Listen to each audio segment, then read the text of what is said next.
I'm upset. No disrespect, respectfully. But disrespectfully, it's disrespect. Don't be disrespectful. Those vile, disgusting Spartans. Poor little bro, man. And I'm gonna tell him why I'm mad. That vile, disgusting cesspool in Columbus. The other state. And of course, as always, I'm upset. Good evening, good people. It is I, the Maze Madman. I'm back with another Throwback Thursday.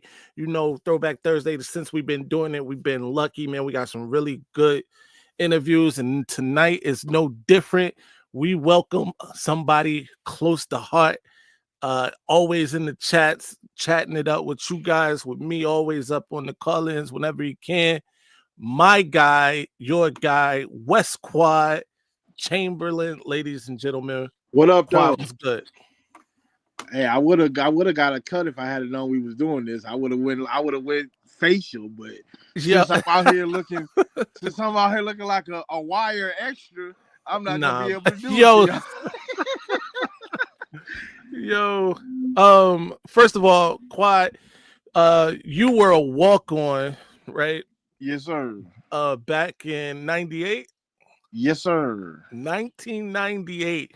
By the way, we talking 1900s, ladies and gentlemen. Bro, don't do that. And we was at the end of the 1900s, bro. God. In the 1900s, ladies and gentlemen, West Quad played for the Michigan Wolverines. Quad, before that, let's start before that, man. Where did you get your love for football and all of that? Like, when did you know you wanted to play football? When I grew up in Detroit. That means I probably started watching Michigan football on a consistent basis. Like, I didn't really start watching it until I came down here. And I had that, I'm from Michigan. I don't really rock with these local teams. I'm from Michigan. So the first game I remember is actually not even football, though. The first game I watched the Final Four in 1989. I was a kid and I watched that. I watched Rumeal Robinson and Glenn Rice and those guys bring it home. So that's my first Michigan memory is that right. I mean, of them. Now, my second would be, I was 12. I mean, I watched Michigan football before that, but I remember watching the Rose Bowl with Tyrone Wheatley. Okay. And after that, me and my cousins, I was in Alabama at the time. We went outside, we played, we were just running around. Wheatley was the game. We sprinting from here to there, and it's just Wheatley. So there was no tag, no nothing. We just Wheatley. Nice. That was like my first real. Now I remember watching Rose Bowls before that because I remember losing to like USC probably like 90. I'm not thinking it was in 1990, but my first real memory Tyrone Wheatley in the Rose Bowl. So that's what's up, man. You know what's interesting is my first Michigan memory is also basketball. Right, it was different though. It was the Fab Five for me.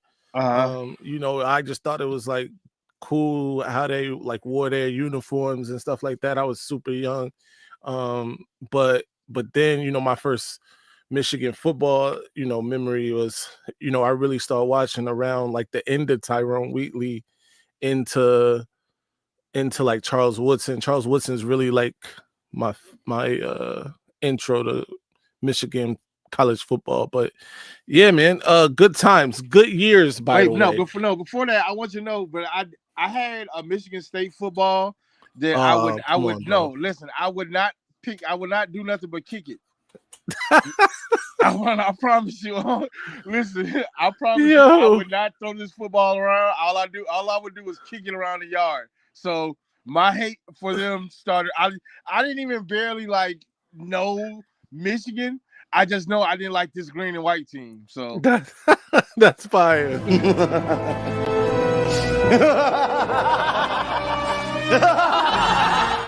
Little bro always gonna be little bro. For sure. That's a fact. So then obviously you played high school ball, no? Yes, I did. All right. Tell the people what position you were playing. I was a 6 foot, 180-pound middle linebacker. Crazy. Because Crazy. my team ran a 4-4, so we didn't have the position I wanted to play, which is strong safety. Right. So I played middle linebacker. We were awful. I'm not gonna play. We were not good. I played against a lot of future pros though. Okay. Like, I played against. Matter of fact, I played against 2 top 25 teams my senior year. At one point, I played the number 4 team in the country and the number 8 team. It was so Southwest DeKalb, who's kind of fallen off since then. Like they're not what they used to be. But Quincy Carter was there the year. Wow, the quarterback. Yeah. Quincy Carter was there. When I didn't play against him though. I didn't play until my senior year. Okay. And I mean I didn't start. I played all the years. I was just a backup. And then Jamal Lewis played on Douglas amongst a lot of other future pros. Jamal Lewis, is that the Dirty Bird? No, that's Jamal Anderson. Jamal Lewis Anderson. Yeah. Was the 2,000-yard rusher for the Ravens. Yeah. Yes. And let me tell you, this man was a grown man amongst boys. If you see his picture from high school, whose daddy is this? This man has a mortgage. Get him off the field. Like, he's not supposed to be out here with these kids. Yeah. Yo, G Boulder, nasty one. That's disgusting, bro. Yo, I wasn't even thought about in 1970, bro. Don't do my man like that, man. Not the 1970 joint. Sure. All right, so moving forward, Quad, you get into Michigan off the strength of your academics, man, which is I did. Right, which is a big deal. Talk about that. I think my letter to Michigan, I think that's what got me in. I wrote a pretty good letter, which I told the story about kicking the state ball around. Nice. And pretty much how much Michigan meant to me. Right. Like, I think that's what got me in. Like, I didn't have like excellent grades there. I mean, I had decent grades and I had decent test scores, but I think it was more. Actually, I had a pretty decent ACT, but I think it was more like the letter. I think they knew that I really wanted to be a Wolverine. Like, right. I actually didn't even. I had backups. Like I applied other places, but once I got that Michigan letter and I saw the thickness, I was like, yes, because I had already gotten a rejection letter from Georgia, and when you get, I don't know if anybody's been rejected from a college, but when you get that letter, there's no doubt about whether you got into the school or not, because that letter looks like a bill. There's no program.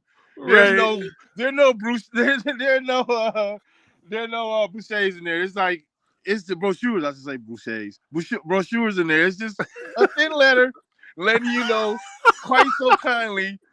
Take that business elsewhere, sir. They said no. Like, it was, bro. I'm talking about 72 font. Listen, a simple paragraph. It's not long-winded. And it was Georgia. Georgia was the only school that rejected me. So, see, man, needless to say, I really wanted that game in 21. Right. I needed that game, but yeah. Listen. I'm gonna be honest with you. There was no way Michigan was winning that game. I mean, hindsight being 2020, I knew that, and I kind of knew it at the time. Because you know what?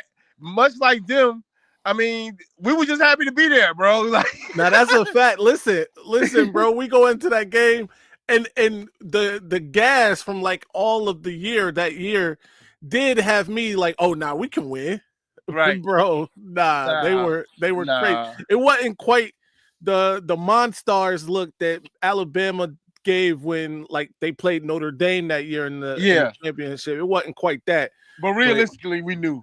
Like, in the back of your mind, you knew. Like, I wanted to win really badly, but I kind of knew, like, bro, this ain't about to go. Especially with the way the game started. Like, we couldn't get the running game going. You knew what time it was. It was rough for us. All right, so you get into Michigan off the strength of your academics. Then you I was just a student my freshman year.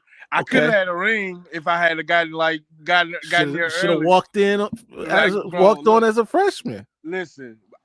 So what happened was the way I got on the team was just in a student group with Dahani Jones, and I was just kicking with him off the strip. Then I realized, like, you know what? Once I actually met my I don't know why I can't remember his name right now. My defensive backs coach is frying me.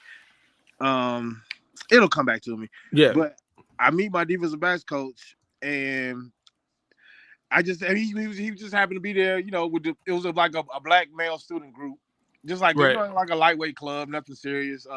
Just we just sit around and talk about stuff. Right. But Vance Bedford, I was about to get mad at myself. It was Coach, so I met Coach Bedford there, and I just I shot my shot, like, hey, So it wasn't like I didn't like try out. I just happened to be there at the right time, right? And I met I met Coach, and it was on from there. And then I was invited to spring practice, so I would go to spring practice and watch. And then I got to watch the spring game with Bobby Morrison and Larry Foote. Wow. So yeah, then that's how my journey began.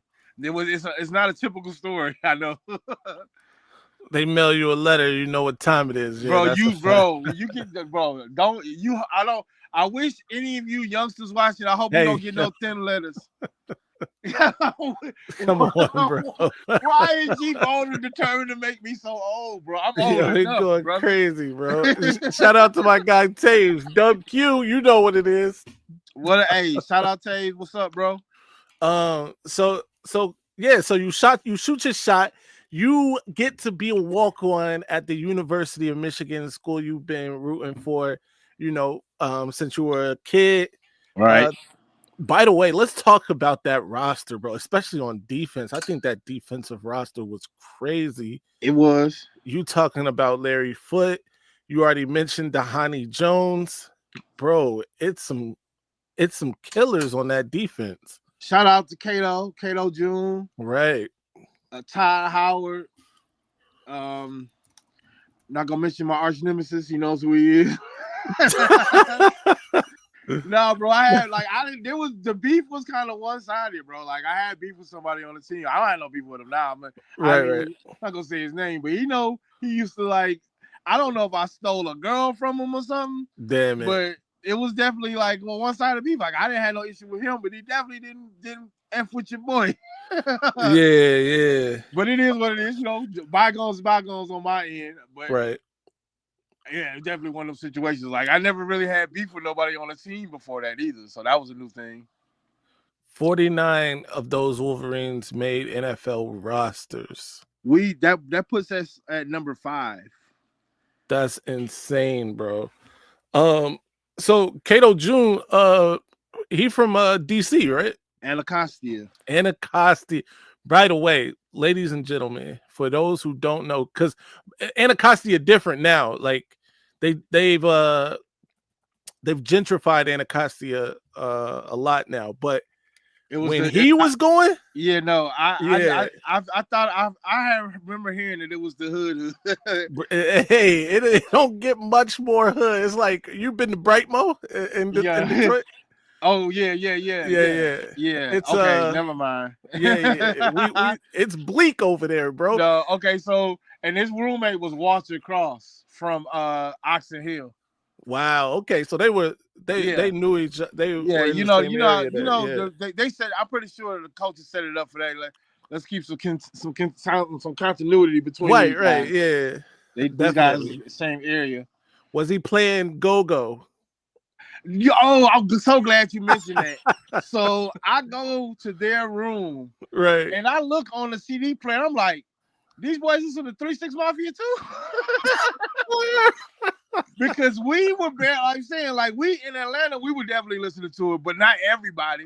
Right. Like, it was definitely like, it if you were like the club type, which I was at the time, like yeah, I got out of the club scene early because I went early. You know what I'm saying? I'm from Atlanta.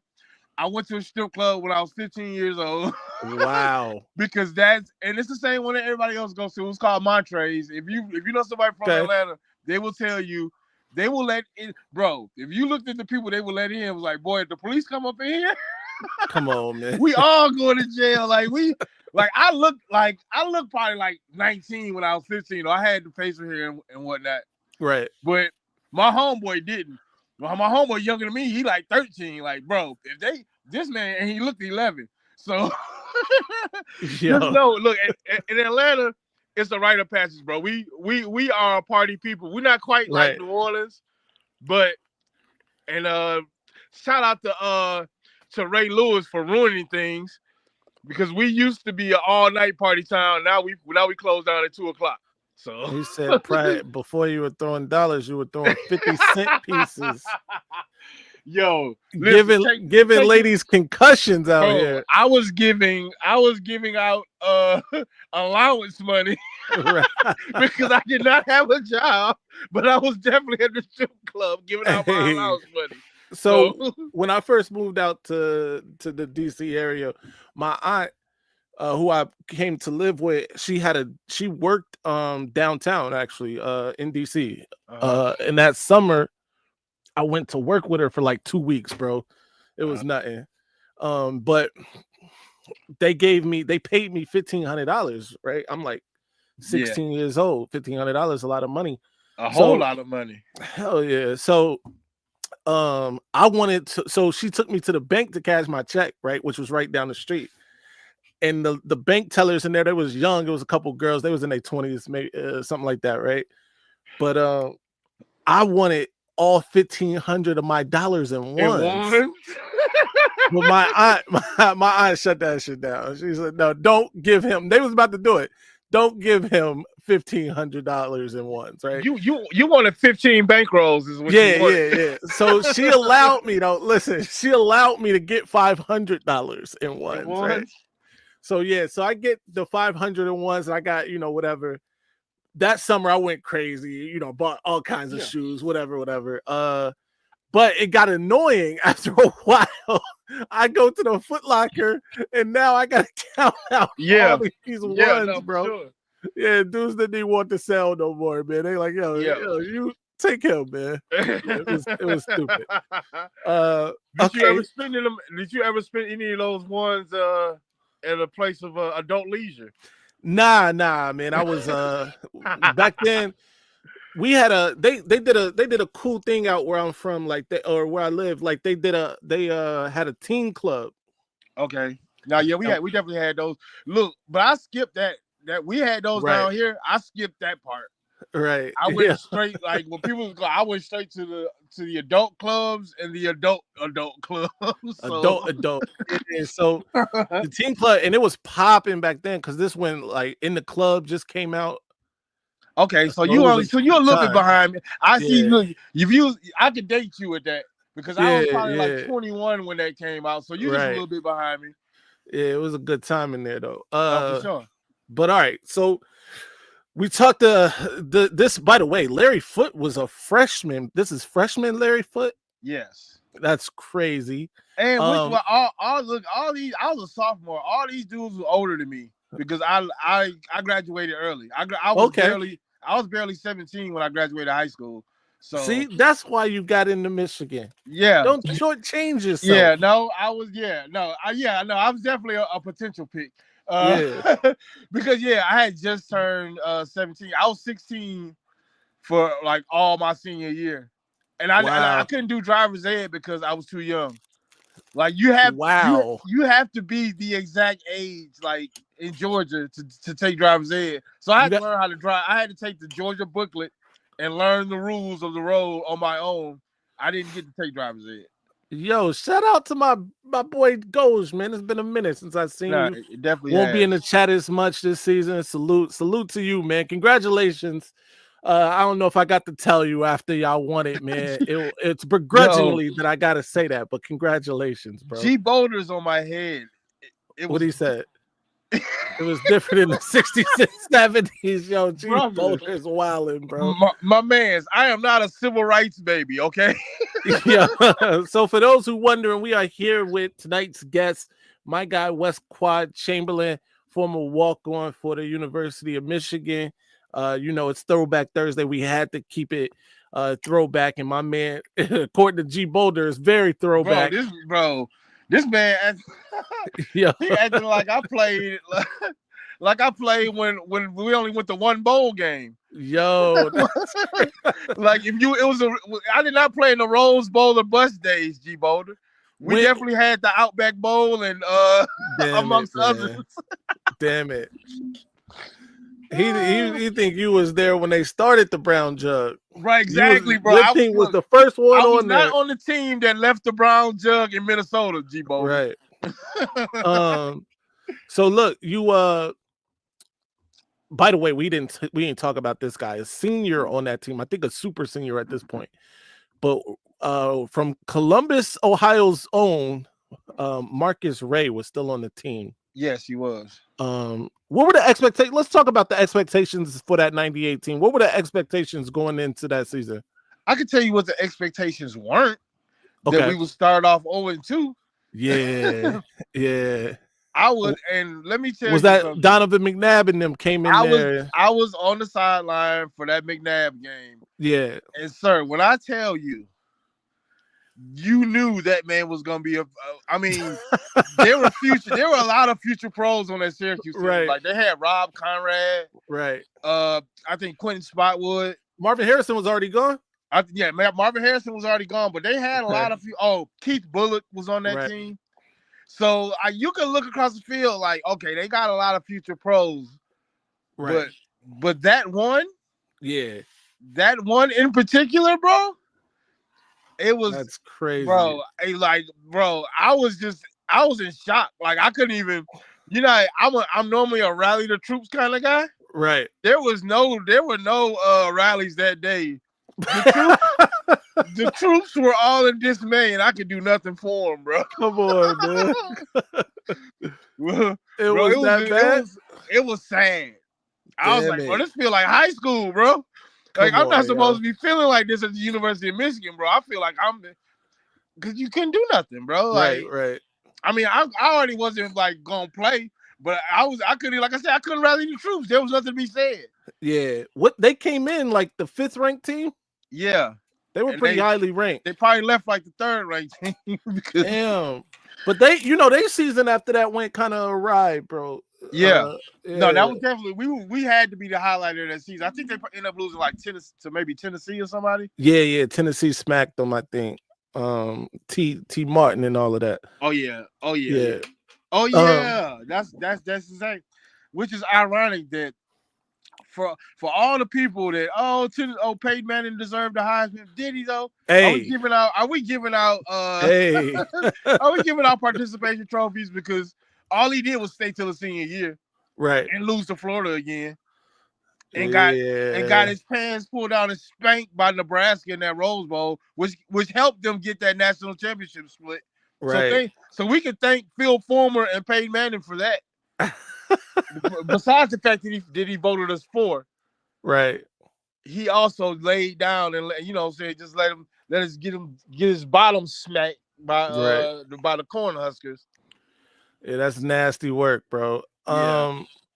They started the season with Tennessee that year. Okay. I'm looking at it now. They lost. It was only by 1 point.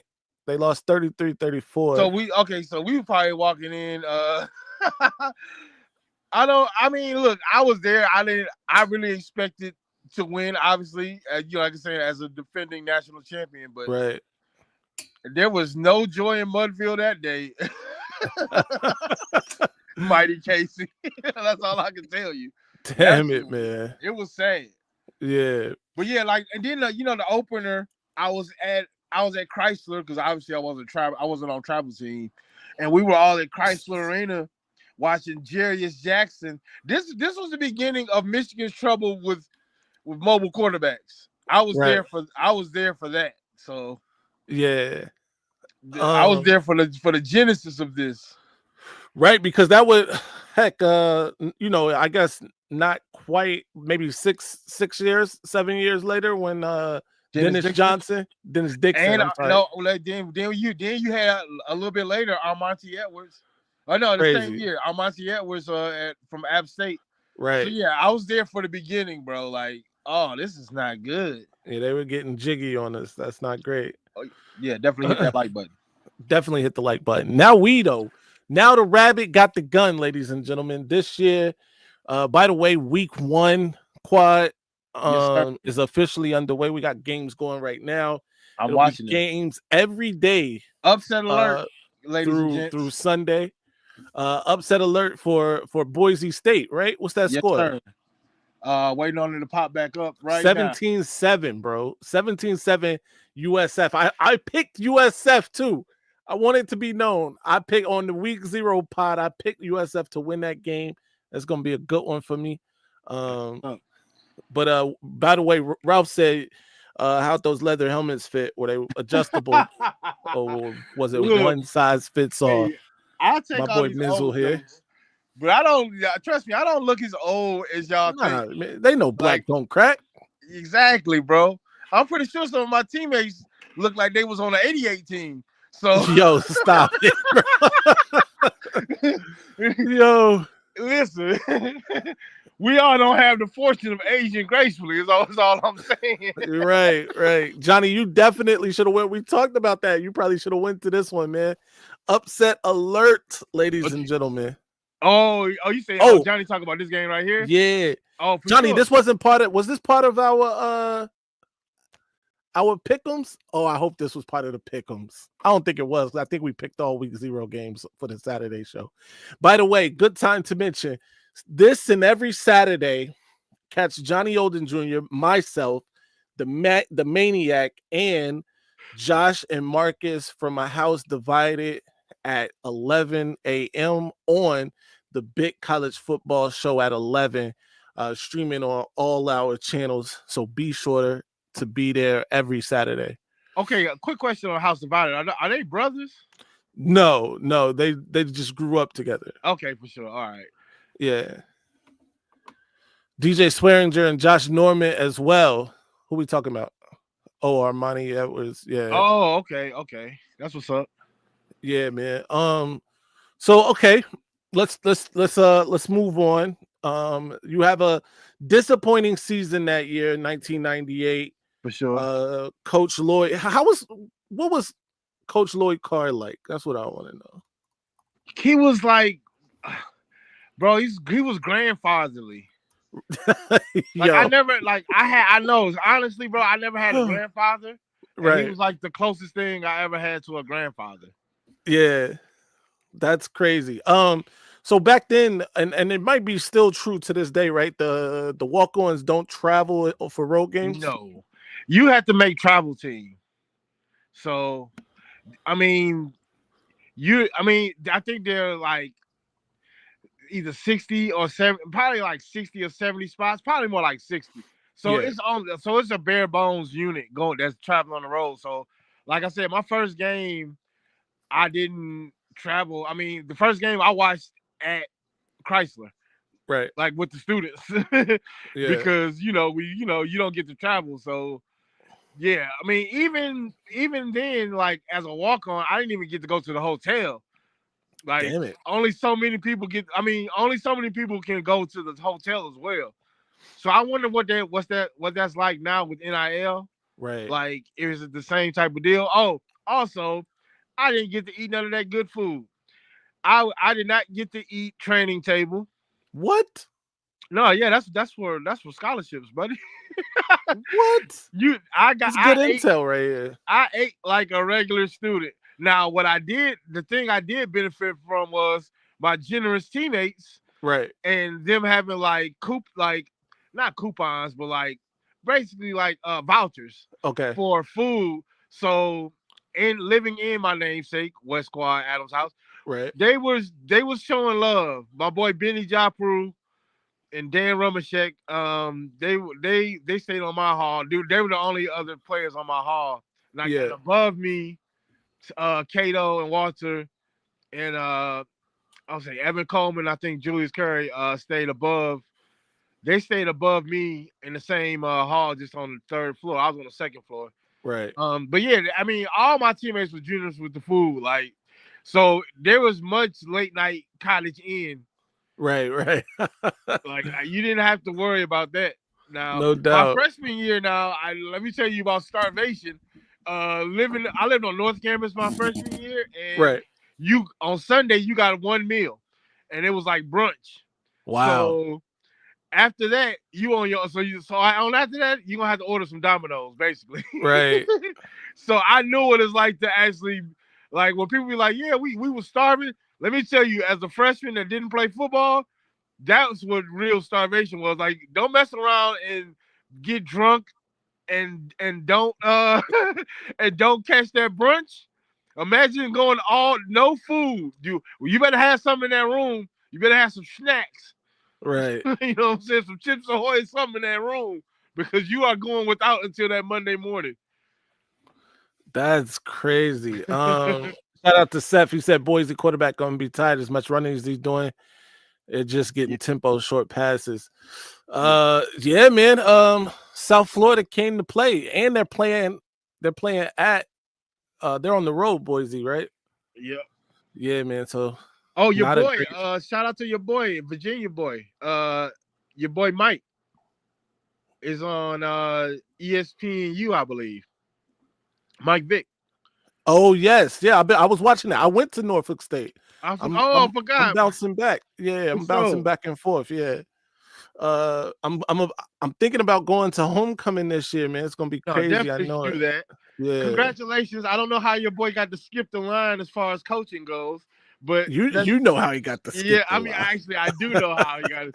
But you know, the thing that amazed me though, like, normally they at least do like a little bit BS, like assistant coach, like right. This man just skipped all the lines. That's true. Because I think even Prime did like some high school coaching or something, right? Exactly. That's what I'm saying. Yeah. Like, now I'm gonna give him the benefit of the doubt. I guess he had to have coached somewhere. There's no way that Norfolk State said we'll let you fly blind, or did they?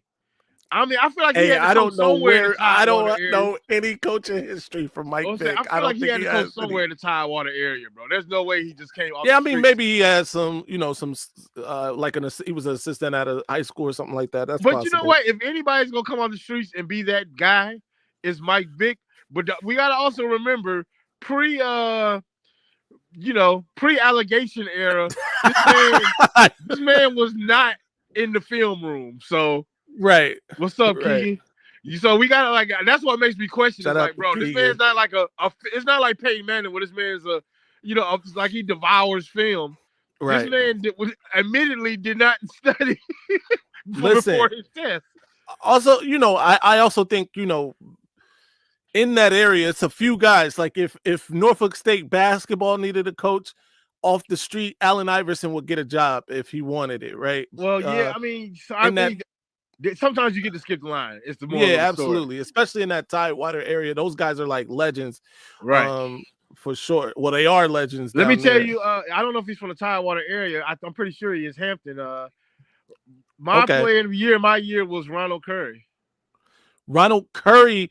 Actually, there are stories about Ronald Curry in the Tidewater area, where he's better than he might be the best football player out of that area, right? And basketball. I think he was one of those guys that was ranked highly in both. Yeah, in both. But so was Allen Iverson. Allen Iverson at one point was at quarterback was ranked higher than Peyton Manning. He was in that class. So really, yeah, it's a crazy thing, bro. Yeah. I did not know that, but no, I'm just thinking like from people from my class. I also want to say, Tracy McGrady was my class as well. That's crazy. Yeah, 97. T-Mac was my favorite player, bro. He was the one B to my 1A. I was a Kobe T-Mac guy. Listen, me and my boy Omar, who was a huge Kobe fan, had knockdown dragouts about T-Mac versus Kobe, bro. Look, I always knew it was Kobe, but I felt like that T-Mac was the more naturally gifted athlete. No question about that. And now that I'm older, I know like Kobe far and away is the greater player. Right. But you're right. In terms of just God's gifts, T-Mac was just more gifted than Kobe. Kobe had to work on his game, and Kobe had a different mentality that T-Mac didn't have. I used to be so mad sometimes when T-Mac would pass the ball, especially when he got to Houston. I was like, man, why are you passing the ball? Which is why it's troubling me that T-Mac is coming back with this revisionist history as of late. Yeah. Come on, he my guy and everything, but dog, you gotta chill, man. Chill out. Exactly. You like, hey, less is more, Tracy. Less is more. Right. People, you are who you are with everybody. Like, don't get me wrong. I think he's one of the greatest scorers ever. You don't want to start thinking about. We don't want to start thinking about all them first round exits. Exact, bro. And that's another thing that I couldn't get even back then. That's what my boy would bring up.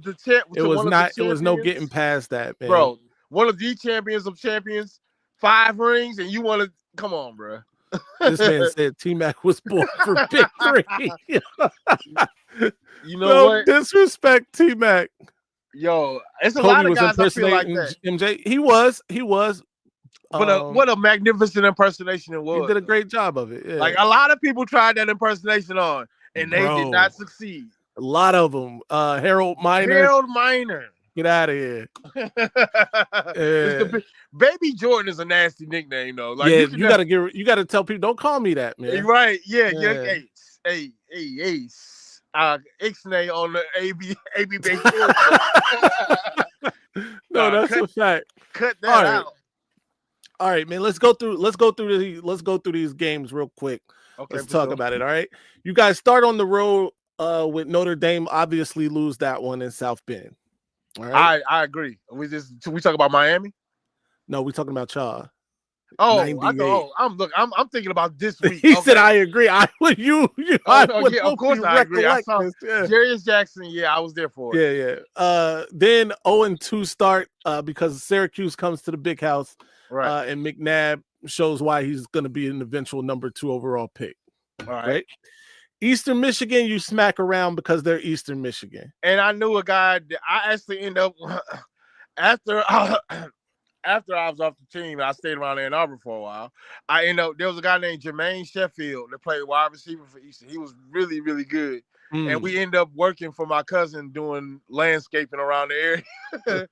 So I just had to remind him, even though you were playing, you lost to me, technically. You know what I'm saying? Even though I didn't sniff the field, but you lost to me. Damn it, man. Poor little bro, y'all do them scurvy. You know what? A fun fact about Michigan State that we tape on a scout team. You tape your helmets green and put a white S on your helmet. Really? Yeah. Okay. I mean, it's one of those things like it's unnecessary prep. You know what I'm saying? But it kind of necessary though. Like, just to show you how seriously you take the rivalry game. So talk to us, Quad. Was there a huge, because you were a defensive back as a walk-on, right? Yes. All right. Yes. Was there a huge gulf in your talents and the people who had scholarships? For me, yes. Okay. But not for necessarily. I mean, only because as far as all the stuff that you do, like as far as training beforehand, before you get to school, I was a stranger to the weight room. Like I was pure. Look, I was out there playing linebacker, but I was 6 feet 180. I looked like a cornerback because I really was supposed to be a cornerback. Right. So I never really I lifted, and don't get me wrong, I lifted in high school, but I didn't lift the way that I was supposed to. That was the difference for me, is that I didn't prepare properly. Got you. Like, if you know what I'm saying, with as far as speed, yeah, a little bit slower, but the weights would have gotten me there if that was the problem with me on the team. Like, I wasn't allergic to the weight room, but I had a slight hot chew. When it came to you wasn't going by yourself. Yeah, no. That was actually my downfall, to be honest with you. Yeah. So that's good to know. Like, people. Were there other walk-ons that may have seen some playing time? Well, I'm gonna tell you my idol, as close as I'm not gonna say he was my idol, but the person I looked up to on the team at the time, Tate Shansky. Yeah. Actually played like if you Tate Shansky is on the Woodson punt return. Yep. If you go back to in '97, the OSU, you can see I think number 42. Wow. So that was my then you had like I want to say Aaron Richard. I think he was like number 29. He played wide receiver. Mm-hmm. It was like guys like that I looked up to because they were just grit guys. Like right. They were definitely the when you think about walk-ons, they were the kind of guys like that you look up to. Like if you're a walk-on yourself, it's like okay, this is how you get to play. By the way, let me take this time. If you haven't already, like the live, share it with your friends and family on social media and the Bound, of course. Shout out to Doreen. We appreciate you, Doreen. For sure. My mods, you already know. If you're a mod here, you got it. So you already hit the like button. You've already shared this. We already know that because I believe in you guys. I know you did it. USF just took over on downs on their own 23. I live near Tampa, so kind of go Bulls. Yeah, I know Johnny down there too, Seth. So he was going to go to that game. He decided not to because he said it's hot in Tampa. Touchdown USF. This is crazy, bro. USF if that's the case, Johnny will never go outside. 23-7 right now, pending an extra point. This is Boise State about to get ran out of Florida. I'm sure it's still hot down there in Florida. Boise State not used to this. Johnny, ain't it always hot in Tampa? Well, how do you ever get out of the house? Shout out to Brando 2 times. Not a mod, but I always hit the like. Brando, it's that sort of thinking that'll get you that'll get you a wrench, sir. You working on a wrench. Listen, hey, sometimes a wrench come out of nowhere because I definitely didn't. He definitely didn't tell me or nothing. I just one time looked up like, hey yo, I can do different shit now. I can do I have permissions. Right. Hey yo, listen. Look, I had to bounce one dude out of there because he was in there talking reckless. Yeah, but I don't wield the hammer, the actual hammer. I don't wield it. You know what I'm saying? The mod hammer, the band hammer. Shoot. I don't take my duty seriously, so I'm not just gonna throw people out for being an opposing team's fan. But you come in there talking reckless, get the stepping. Absolutely. And since you mentioned it, we got to do it.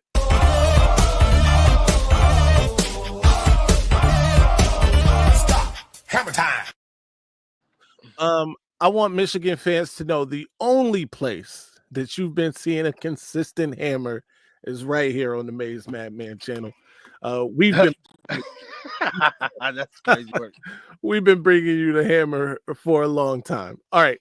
Sure. So, bro, how could I forget this? I'd be remiss. Thomas Edward Brady, yes, the third, is on that football team. Yes. Right? He's just starting quarterback. Yes. I'm gonna break this down to you very succinctly. Yeah. I did not converse very often with Tom Brady.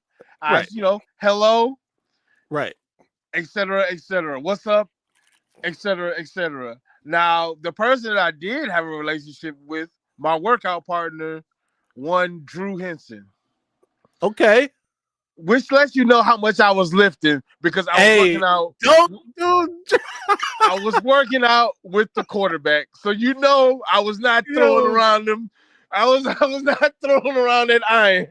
Come on, man. He said I was working out with the quarterback. Damn it, man. Yeah, but no, my guy, the real life Lance Harbor. If you've ever seen Varsity Blues. If you were there at those practices, you would be like, bro, this man throws perfect spirals every time. Like you will understand why there was a QB controversy. So G Boulder just being extra disrespectful tonight. Hey, he said the baseball player. Hey, shout out to my boy Drew, man.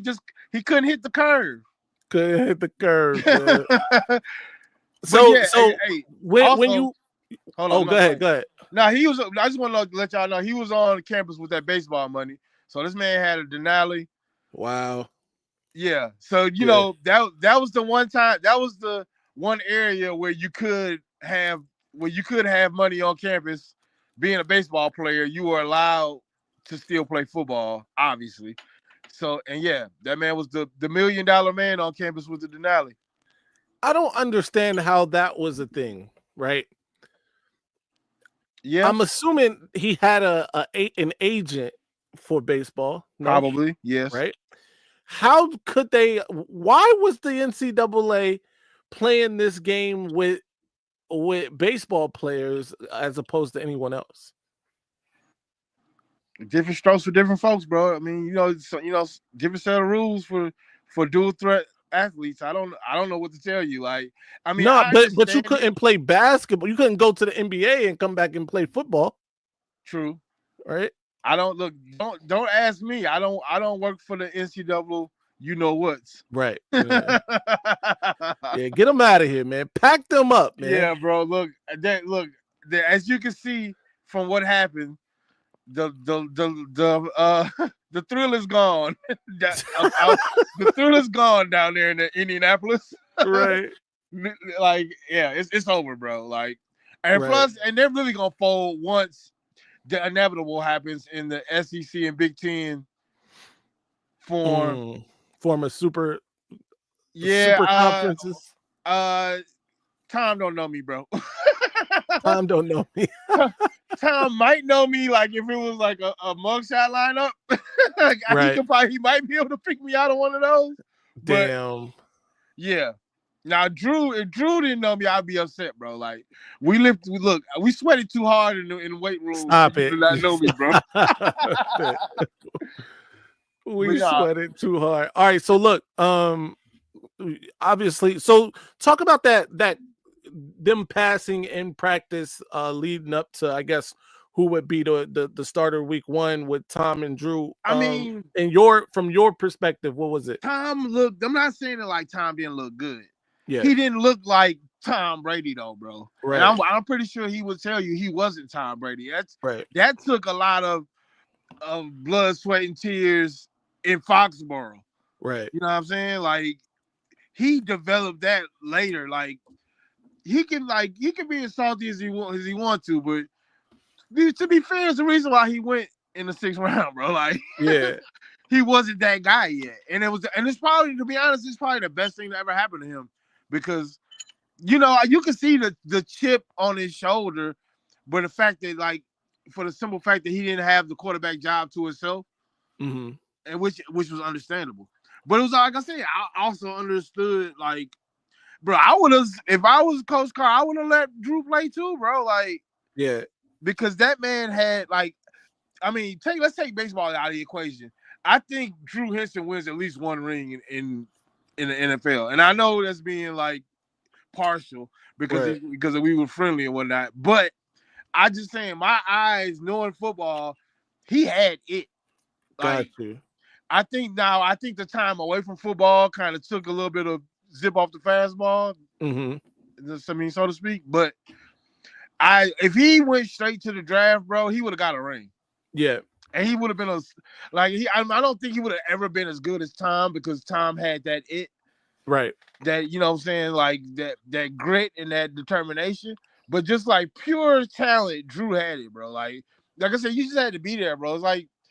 It was like watching a video game. Like when the PS2 first dropped in Madden and every ball was a perfect spot where there were no ducks. Right. That's how watching Drew Henson play football was like. And he was a great athlete. I mean, needless to say, so he could run, which, I mean, Tom didn't have that in the repertoire. Right. So it was just, I understood why it was a battle at quarterback, and why it went into the season. So Drew Henson was T-Mac. Yeah. He had to, yes. And Tom Brady, for lack of a better term, was Kobe, but minus the Kobe natural skill, because we're not going to downplay Kobe as an athlete. Right. It wasn't quite that big a chasm between the two. It was just Drew was a better quarterback. I mean, Tom was a better quarterback. Drew was a better athlete. I mean, easily. Yeah. That's crazy. Right now, by the way, that Boise State score, 24-7. Boise State came in to this matchup as the number 25 ranked team in the country, which I thought was crazy, being that their entire offense ended up on the Las Vegas Raiders. And that's just one guy. But yeah. Tom wore cement shoes. Yeah, I mean, he wanted to swift as a foot. That's all I'll tell you. Yeah, he wasn't. I definitely would have beat that man in a look. I would. There's no way I would let him beat me in a foot race. Damn it. So look, after Portland Bro them, you guys get 2 back-to-back games that are just old school, Big Ten football games. It looks like Iowa and Northwestern. You beat Iowa 12-9. You beat and Northwestern that is the end of my 12-6. Iowa game was my last game. That was it? Let me tell you what happened. Talk to us. So this whole time, I told you I was a bit of a, como se dice, maestro, or I was a young prodigy. Like I was the youngest kid. But with that being said, I did not know how to handle my classes. Yeah. And at one point, in my need to pick up classes to stay eligible, I picked up a class where I found myself on the medical hill. I go to this class on a Friday. I remember it like clear as day. I go to this class. I have never felt as dumb as I felt in this class in my life. I've never felt that dumb again. I'm in here, this sophomore regular ass kid with all these medical students. And clearly this elective was not for the general public. Like they should have had that shit like barred off, like you can't take this, because I'm in there feeling like a complete moron. Like I swear, I've never felt this dumb in my life. Oh man. With that being said, this thus begins the tailspin of me spiraling out. And this is the mistake I made. With, like I said, with me wallowing in like, goddamn, maybe I'm really not that smart. I decided not to go to my lift that day because I'm mentally, I'm putting on a brave face, but mentally, I'm a fucking moron. I have imposter syndrome. I am not smart. How did I fool these people? Because I should have picked that class up, bro. Like, but it was the only elective available, and I'm trying to stay eligible. Right. When you're a walk-on, you don't have like access to the same like counselors and whatnot. Yeah. I'm sure like I could, if I was on the team, that would have never happened. I would have been in I should have switched to kinesiology, first of all. That was another thing. I should have switched to kinesiology early on in my career, but no, I stayed LSNA. Forget that. I decided not to go to my lift. I already had a tenuous relationship with Mike Gittleson. He was not my biggest fan. Right. Only because I was kind of weak. So I'll be honest, I wasn't like the strongest at the time. Right. So he didn't like me, and it's fine. You don't have to like every kid on the team, I guess. Right. But it was like I already knew he didn't like me, and that didn't make it any better. I shout out to my boy Dwight. He went to Snyder High School in Indiana. He's a fellow walk-on. Mm-hmm. And hey man, you need to go to that lift. And my dumb ass said no. Like I said, I am in this tailspin. Like I said, I'm doing everything. I'm going to lunch and I'm still going to my other class, but I'm just mentally like, he said, I'm going to lunch. Mentally, what I'm saying? Yeah, I said I met him.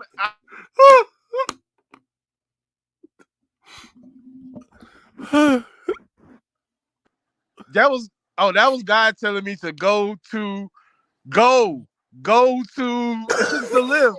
Hold on. And I said, you went. I went to lunch is crazy, bro. Congratulations, you played yourself.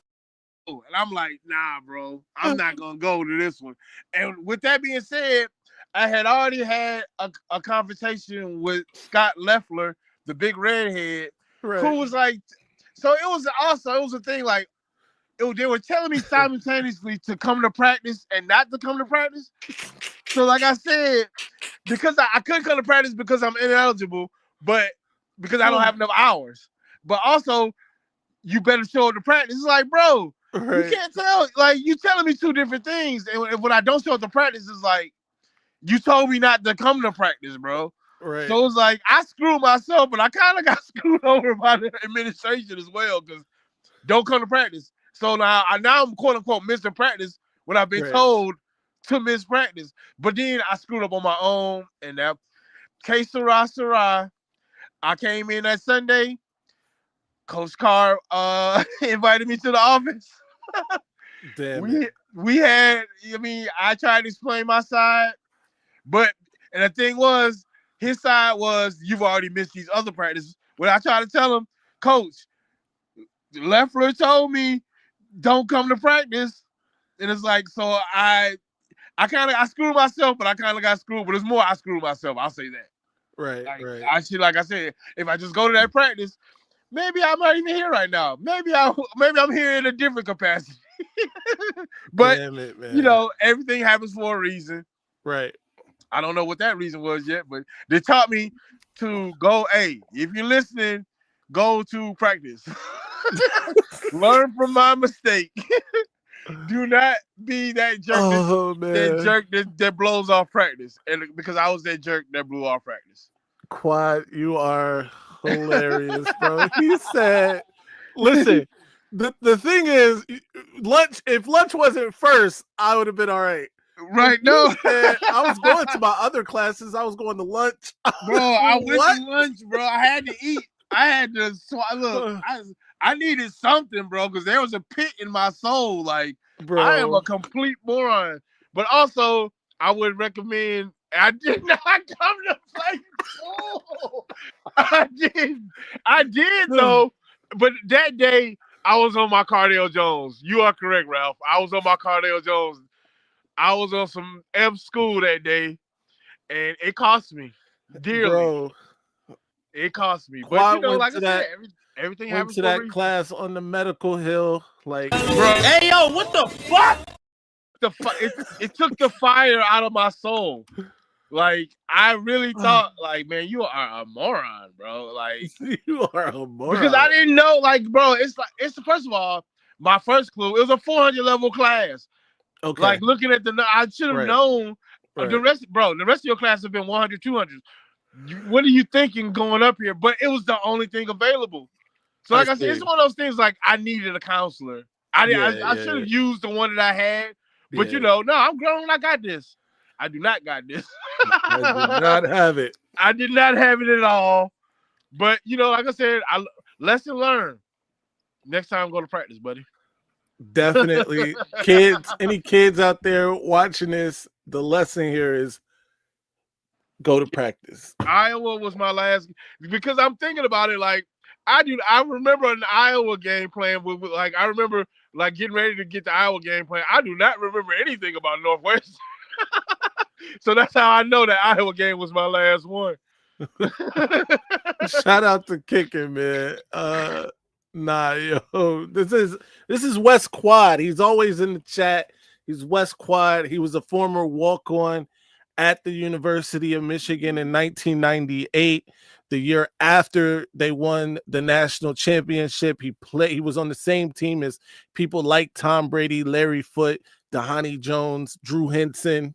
So let me tell you my Dave Terrell story, though. Yes, let's talk about Dave Terrell. So we are chilling out. I want to say probably like the week before the season starts. You know, everybody trying on unis and whatnot. Dave Terrell walks around the locker room telling his fellow freshmen, who's gonna win the Heisman? Not you, Drew. Not you, Justin. It's gonna be me. I won't say you like this. Dave Terrell believed in himself.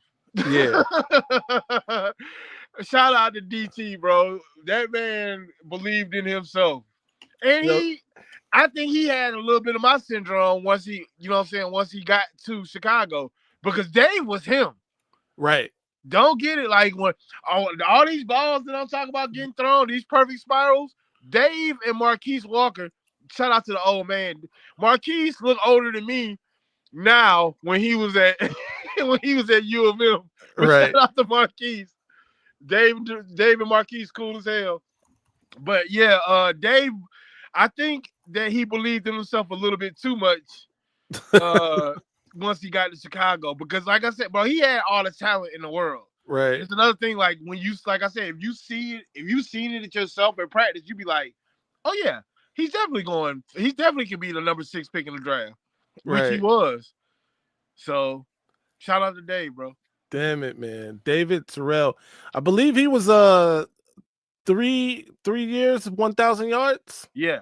Was he the first? I don't think he got 1,000 as a freshman. I think he got it as a sophomore and junior. Yeah. David Terrell was definitely him. One of the first people I remember. Actually, he is the first person I remember wearing the 1. And it just being iconic for me. Yeah. But yeah, man. That would be probably Derek Alexander for me. I do remember him. Okay. And for some reason, Tyrone Butterfield got that number. No shots to him, but that is, brother, you are not a number 1 kind of guy. But shout out to Ty Butterfield, bro. Oh, shoot. Apparently, David Terrell didn't have any 1,000-yard receiving season. What? Yeah. Not even as a junior? As a junior, he had 994 receiving yards. Oh, wow. No, I can see him not getting it as a sophomore, too. But junior, I definitely would have thought he got it as a junior. Because but he was balling out junior year. As a junior, he had 888 receiving yards. He's right there. Okay. Well, man, I definitely thought DT would have had 1,000 yards receiving at least 2 seasons, but that's crazy. Like I'm shocked actually. Man, I am color me shocked. But also, out of that duo though, I want to say that shout out to Marcus Knight as well, but yeah, Marquise Walker is underrated in that duo between him and Dave. Like he was pretty nice too. Right. But like I said, but he was, you know what I'm saying, he was definitely, I definitely thought he was about 20 at least as a freshman. he might have been like 18 and just look old, but if you were there, like I said, hey, we definitely call Marquise the old man. Damn it, man. I believe Marquise actually, he stayed all 4 years. In his senior year, he might have went for 1,000. Let's check it out. Yeah. Yeah, 2001, he had 81 catches for 1,043 yards, 11 touchdowns. Hey, shout out to Marquise. He was from Syracuse. Yeah, man. That's crazy. 3rd round pick, went to the Tampa Bay Buccaneers. Didn't quite work out up there, but yeah. Yeah, bro. It was definitely I was definitely shocked that it didn't work out for some guys, but also shocked that whatchamacallit went home so quick. Hey, bro, hold on. Boise State has scored again. It's 31-7. Wait a minute. You mean South Florida? I mean, I'm sorry. South Florida has scored again. 31-7. They are running way overtime because scoreboard is supposed to be on right now. This joint is disrespectful. Yeah. That 25 ranking will be gone. That's out of here, bro. That's out of here. I was shocked that Justin transferred, but I think the part of the problem was they tried to move him to defensive back. Yeah. And he said, "Nah, bro, I'm about to head back to the sunny skies of LA." And he transferred home to USC. Yeah, man. Justin was him too, though. Like, bro, that recruiting class was like incredible. Right. Shout out to Vic Hobson. You know what I'm saying? Dave Armstrong. I say, I gotta tell you, speaking of Boise State, there was this kid that I think he was gonna get a preferred walk-on spot. Okay. And,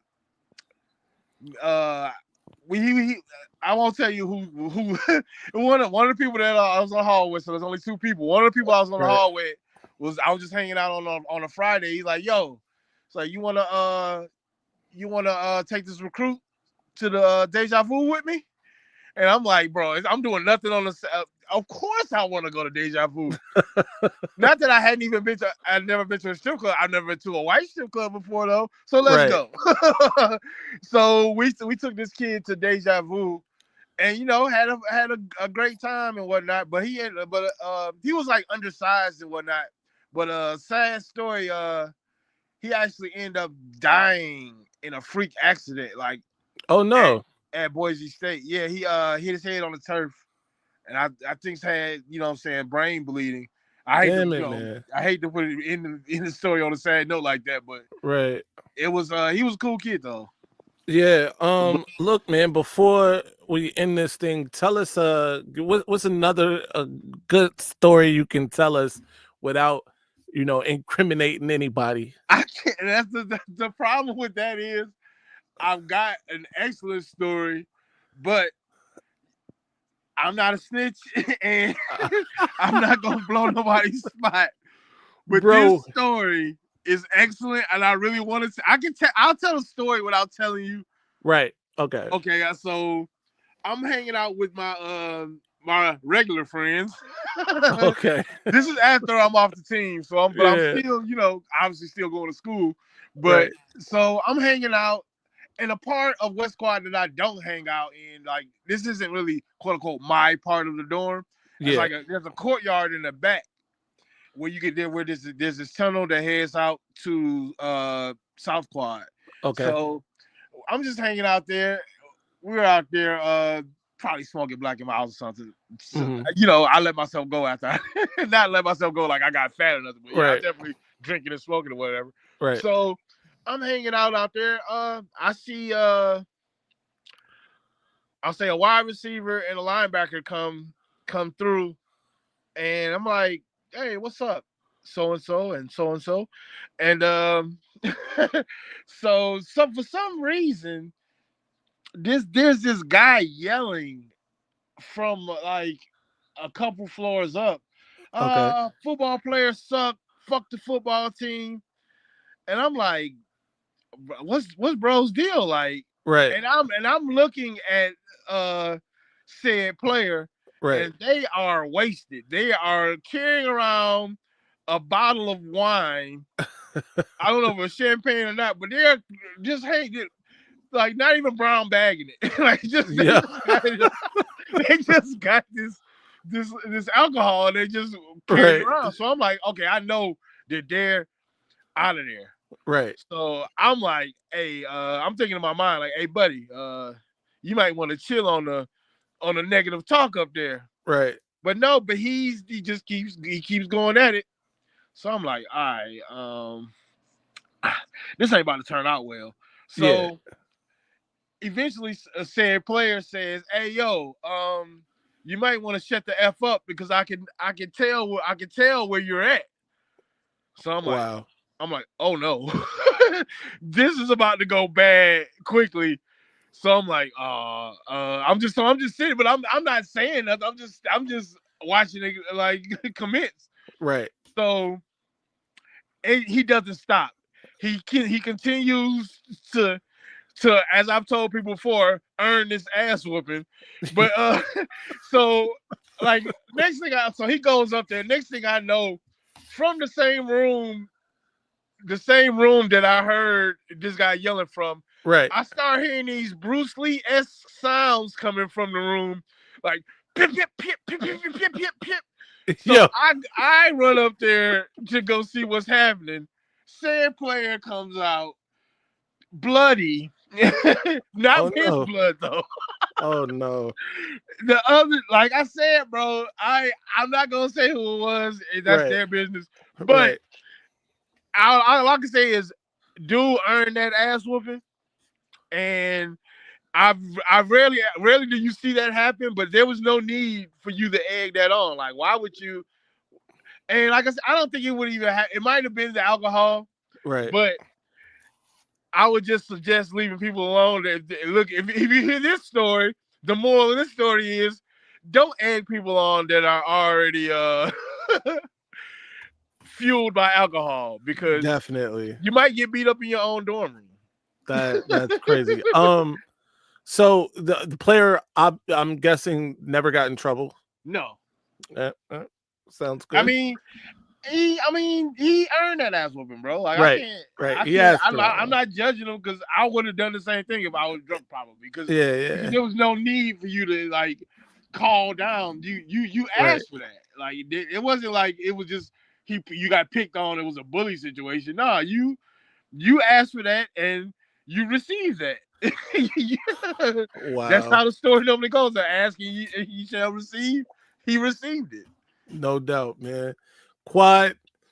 Yes, sir. I appreciate you for doing this on such short notice. First of all, I appreciate you for having me. You my guy, man. We definitely gonna talk. I need to know who this was backstage. But everybody, thank you for everyone who came through and participated in the chat. If you followed and liked this, we appreciate you. Quad, I will see you guys over and Voice of College Football, and in about 10 minutes. So after I tell them what happened. No doubt. I know we got to get out the way because it is their day for real. But until next time, you know the slogan: stay angry, my friends. Shout out to my guy Ronald Embry, bro. We appreciate you. Go Blue. Hey, shout out to Ryan. Yes, sir. Ladies and gentlemen, this might be our best season ever. My ratings, they're about to go through the roof. All right, now I'ma calm down. So I just don't get that all that mace and that lock and all that fun. I just don't get it. So and how the oh my God, we're shutting the damn live down. Good night, everybody.